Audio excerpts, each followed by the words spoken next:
Right to be Read podcast, episode number 9. 10 famous fiction writers who reached success through failure. You are listening to the Right to be Read podcast, and this is your host, Ani Alexander.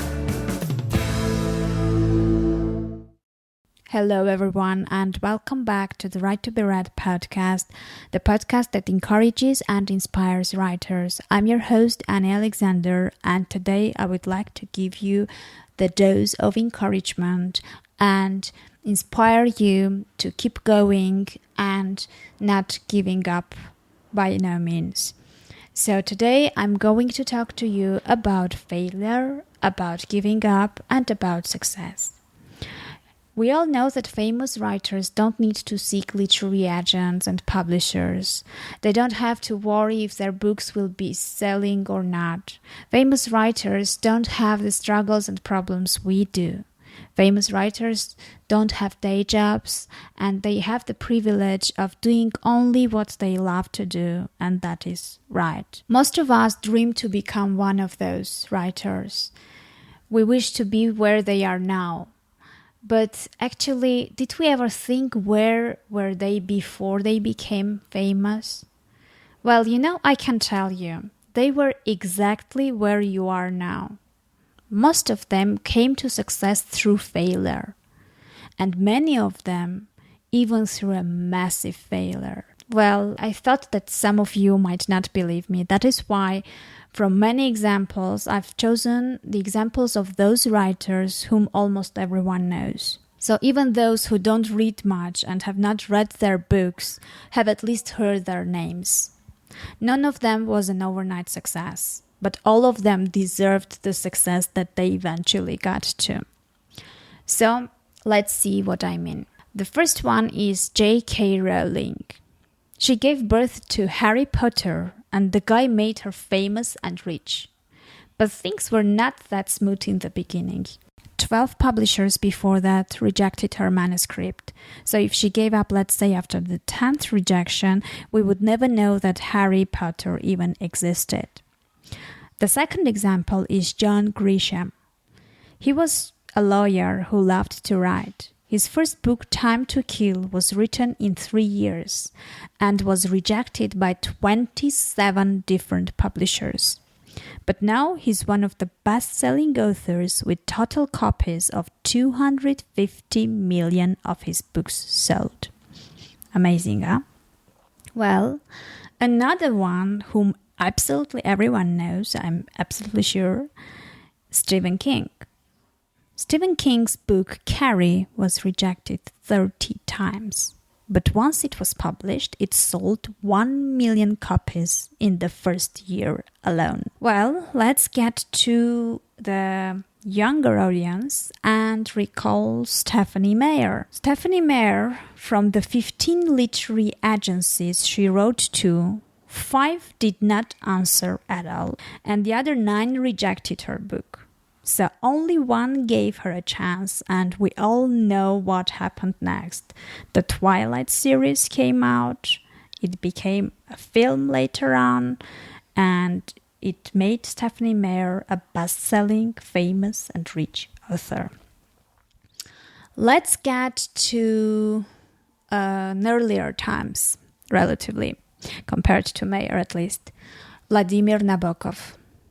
In one of his 26 rejections received from all major publishers, and I'm talking about his book Lolita, what they wrote to him was, "I recommend that it be buried under a stone for 1,000 years.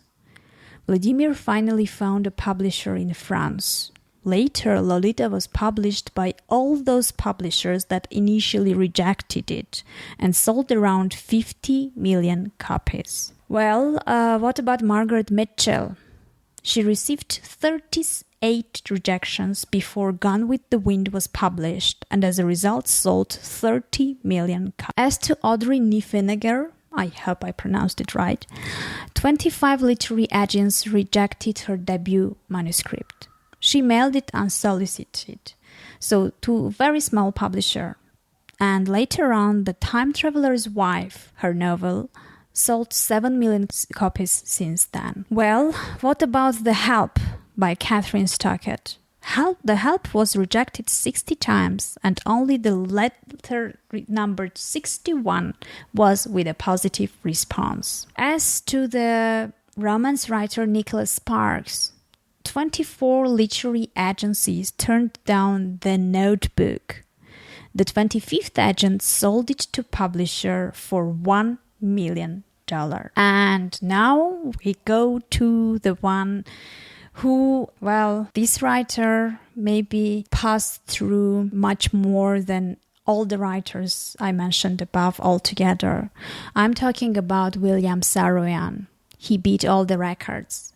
William collected a pile of rejection slips 30 inches high, which were around 6,000 rejections, before selling his first short story. So what I would like to tell you is, whoever told you that you only have to write a good book lied to you, because only writing it is not enough.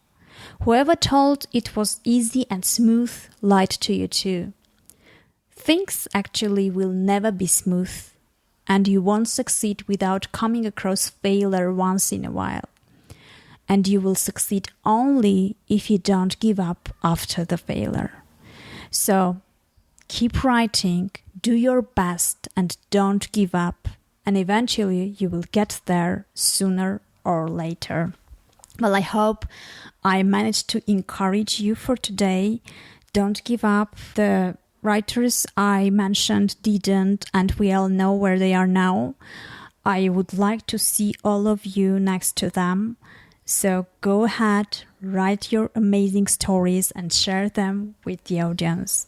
Oh, I almost forgot the most important thing. I would like to remind you, or to tell those who haven't heard about this yet, I'm offering as a thank you gifts to everyone who has reviewed my podcast on iTunes 2 free ebooks for writers. One of them is called A Year in Questions, and it features 365 questions which can be used for writing prompts and ideas. The other book is called You Wrote a Book, Now What? And it's a comprehensive checklist of all the things that need to be done after your book is complete. But you know what? I thought that since you're absolutely awesome to support me and my podcast from the very beginning, I'm offering even more. So that is why, on top of those books, I'm also offering 1 hour free one-on-one coaching sessions to 3 lucky people. So I will help on those coaching sessions to come up with a global strategy and short-term action plan to reach your writing and self-publishing goals. And all you have to do is go to www.anniealexander.com/iTunes and leave a review for my podcast before August 1st.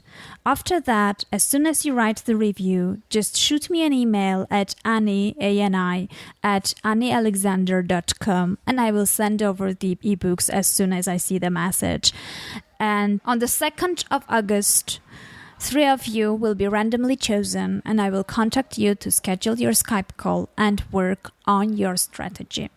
Okay, so that was it now for today. I hope you've got your dose of encouragement. I hope you're going to get those amazing ebooks after you've written the reviews, and I'm looking forward to have 3 amazing coaching sessions with you. Take care and have a nice day.